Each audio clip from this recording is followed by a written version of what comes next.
പോത്തുണ്ടി ഇരട്ടക്കൊലപാതകത്തിൽ പ്രതി ചെന്താമരയെ കുറ്റപത്രം വായിച്ചു കേൾപ്പിച്ചു. കുറ്റം ചെയ്തിട്ടില്ല എന്നാണ് ചെന്താമര പ്രതികരിച്ചത്. ഗോകുൽ, കഴിഞ്ഞ ദിവസം കോടതി തന്നെ പറഞ്ഞത് ഇയാൾക്ക് ഇത്രയും ക്രൂരമായ കൊലപാതകങ്ങൾ ചെയ്തിട്ട് പോലും ഒരു മനസ്താപവും ഇല്ലാത്ത പ്രതി എന്നുള്ളതാണ്. ഇന്നിപ്പോൾ കുറ്റപത്രം വായിച്ചു കേൾപ്പിക്കുമ്പോൾ അയാളുടെ പ്രതികരണം എങ്ങനെയാണ്?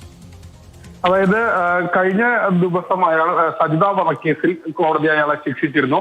അതിനുശേഷം ഇന്ന് നെന്മാറ ഇരട്ടക്കൊലപാതകം കേസിലാണ് കുറ്റപത്രം വായിച്ച് കേൾപ്പിച്ചത്. ആ നെന്മാറ ഇരട്ടക്കൊലപാതകം കേസിലെ കുറ്റപത്രം വായിച്ച് കേൾപ്പിച്ചപ്പോൾ കുറ്റം ചെയ്തിട്ടുണ്ടോ എന്ന ചോദ്യത്തിന്, കോടതിയുടെ ചോദ്യത്തിന് ഇല്ല എന്നുള്ളതാണ് ചെന്താമര മറുപടി പറഞ്ഞത്. ഇതിനു മുൻപ് ആലത്തൂർ കോടതിയിൽ ഇയാളെ ആ കേസിൽ അറസ്റ്റ് ചെയ്തതിന് ശേഷം കോടതിയിൽ ഹാജരാക്കിയപ്പോൾ ഇതേ ചോദ്യം തന്നെ കോടതി ചോദിച്ചിരുന്നു, താൻ കുറ്റം ചെയ്തിട്ടുണ്ടോ എന്ന്. അപ്പോൾ അന്ന് ഉണ്ട് എന്നുള്ള ഒരു മറുപടിയാണ് ചെന്താമരയുടെ ഭാഗത്തു നിന്നും ഉണ്ടായത്. ഏതായാലും ഈ വിഷയത്തിൽ വളരെ പെട്ടെന്ന് തന്നെ വിചാരണ നടപടിയുമായി മുന്നോട്ട് പോകാനാണ് പ്രോസിക്യൂഷന്റെ തീരുമാനം. അതിന്റെ ഭാഗമായാണ് ഇന്ന് കുറ്റപത്രം വായിച്ചു കേൾപ്പിക്കുക അടക്കമുള്ള നടപടികൾ ഉണ്ടായത്.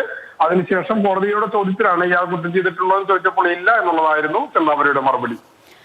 ശരി ഗോകുൽ.